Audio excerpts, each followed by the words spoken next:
Ever had that sinking feeling when you realize your pants are on backwards after a full day at work?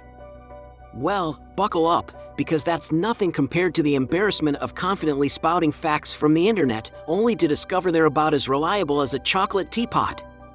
Ready to dive into the treacherous waters of online information? Let's embark on this wild ride and uncover why your favorite digital truth-tellers might be leading you astray. Picture this: you're cozied up on your couch, scrolling through Google results like they're the modern-day scrolls of wisdom.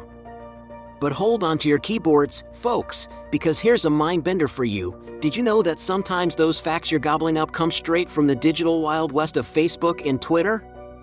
That's right, the same platforms where your Aunt Mildred shares her questionable casserole recipes and your old classmate posts hourly selfies. Shocking, isn't it? But wait, there's more! In this topsy-turvy world of online credibility, having a gazillion followers somehow equates to being an all-knowing guru. It's as if the internet decided that popularity contests determine factual accuracy. Who knew that the path to ultimate wisdom involved mastering the art of the duck-face selfie? And let's not even get started on the possibility of these social media savants running for the highest office in the land. Because apparently, the ability to craft a viral tweet is now a presidential qualification. Who needs political experience when you have a blue checkmark, right? Now, let's take a stroll down Wikipedia lane, shall we? You might think this digital encyclopedia is the holy grail of knowledge, but prepare to have your mind blown. Even the creme de la creme of the scientific world can't catch a break on this platform. Take the case of Neil deGrasse Tyson, astrophysicist extraordinaire and unwitting victim of Wikipedia's identity crisis machine. Picture poor Neil, excitedly pulling up his Wikipedia page, only to find himself labeled an atheist.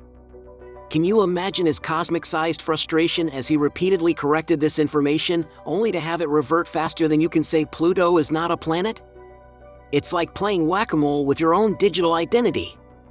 Eventually, the page settled on calling him agnostic, probably leaving Neil wondering if he should just start introducing himself as Neil deGrasse Tyson, definitely not an atheist, pinky promise. But hold on to your laptops, because the irony train is just pulling into the station. Did you know that even Jimmy Wales, the big kahuna of Wikipedia himself, has beef with his own page? That's right, folks. The very platform he created can't seem to get his story straight. It's like baking a cake that insists you're not the baker. Jimmy says he's the founder, but his rebellious brainchild stubbornly calls him a co-founder. It's the digital equivalent of your own child forgetting your birthday. And just when you thought things couldn't get any weirder, let's talk about the curious case of Donald Trump's vanishing Wikipedia act. On July 22, 2016, his page pulled a Houdini and disappeared faster than a toupee in a windstorm. In its place, a sassy little message declaring, "Let's be fair, nobody cares about him." Talk about a plot twist. Little did that cheeky editor know that just months later, this nobody would be sitting pretty in the Oval Office. It's like the ultimate hold my beer moment in political history. Now, you might be wondering, if we can't trust Wikipedia for the nitty-gritty academic stuff, where do we turn? Well, strap on your lab coats and prepare for a journey into the world of peer review. It's like a scientific version of America's Got Talent, but instead of Simon Cowell, you've got a panel of caffeine-fueled researchers ready to tear your work apart. Remember the controversial 1998 study that claimed to find a link between vaccines and autism? This scientific saga is wilder than a roller coaster ride through a tornado. Dr. Andrew Wakefield, the study's lead author, based his claims on a small sample size that raised eyebrows in the scientific community. While the exact number of participants might be subject to debate, what's certain is that the study's methodology was later heavily criticized for being inadequate for its far-reaching conclusions. But here's where it gets really juicy. Wakefield didn't just publish his findings in a respected journal. Oh no, he went full Hollywood and held a press conference first. It's like announcing you've found Bigfoot before actually catching him. The media, always hungry for a sensational story, pounced on it like a cat on a laser pointer. Suddenly, newspapers were plastering vaccines cause autism across their front pages faster than you can say correlation doesn't imply causation. The public panic that followed was more intense than a Game of Thrones finale. Parents were refusing to vaccinate their kids left and right, leading to a nosedive in vaccination rates from a healthy 92% to a paltry 60%. It was like watching herd immunity go up in smoke. And then came the political cherry on top of this controversy Sunday. When reporters asked then Prime Minister Tony Blair if his son had received the MMR vaccine, he pulled a move smoother than a buttered eel and refused to answer. Talk about adding fuel to the fire! His non-answer sent worried parents into an even bigger tizzy. Now, you might be wondering, why would a scientist support such a controversial study? Well, hold on to your lab coats, because the plot thickens. It turns out Wakefield had more conflicts of interest than a soap opera has evil twins. He had filed a patent for an alternative vaccine before publishing his study. Ka-ching! Nothing says unbiased research quite like a potential payday, right? But wait, there's more! Some scientists might support controversial studies to curry favor with certain companies, score some sweet funding, or simply bask in the limelight of media attention. It's like academic clickbait. Sensational headlines get more eyes, even if the science is shakier than a Jenga tower in an earthquake. Now, let's time travel back to 1945 and unpack the mother of all translation errors.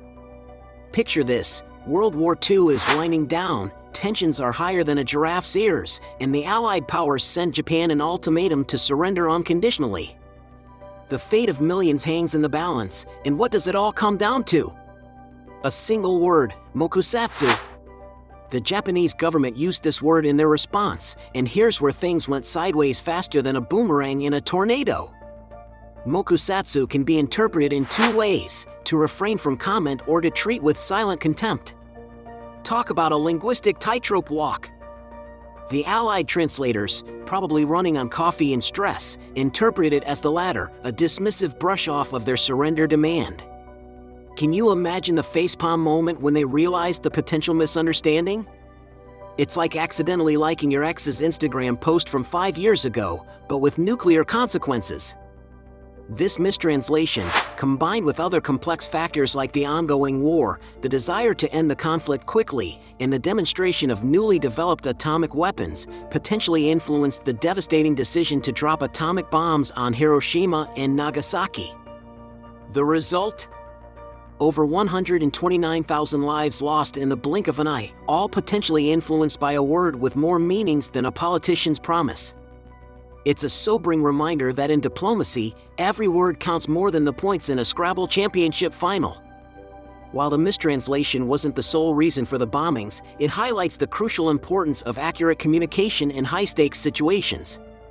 It's like playing telephone, but instead of funny misheard phrases, you end up with world-altering consequences. So next time you're using Google Translate for your vacation abroad, remember, a small misunderstanding probably won't lead to international incidents, but it might leave you accidentally ordering fertilizer instead of a fermented tea at a fancy cafe. So, where can you find information that won't make scientists facepalm en masse? Enter Google Scholar and PubMed, the dynamic duo of academic search engines. But fair warning, according to Science Magazine, a thorough literature review can set you back $1,000 per month. That's right, folks, knowledge doesn't just come at a price, it comes with a payment plan. Also, there are big publishing houses like Springer with more than 168,000 books, and Elsevier Masson with about 400,000 articles. And other resources like Cambridge Press, Oxford Press, National Geographic, and Discovery Channel. Springer's Scientific American is an excellent source if you want to have an idea about what's happening in science without the language being too difficult for you. So, can you trust everything you read online? Well, you'd have better luck finding a unicorn riding a rainbow. While Google and Wikipedia are great for settling bar bets and impressing your cat with random trivia, they're about as reliable for serious research as a chocolate fireguard. The moral of the story? Always check your sources, folks. Otherwise, you might end up confidently declaring that the moon is made of cheese at your next dinner party. What's your take on this digital information circus? Ever fallen victim to an internet fact that turned out to be as real as your friend's Canadian girlfriend? Spill the tea in the comments. And don't forget, stay tuned for our next episode, where we'll uncover why your toaster might secretly be plotting world domination. Until then, stay curious and question everything, especially if you read it on the internet. And don't forget to check out the sources for this episode below the video.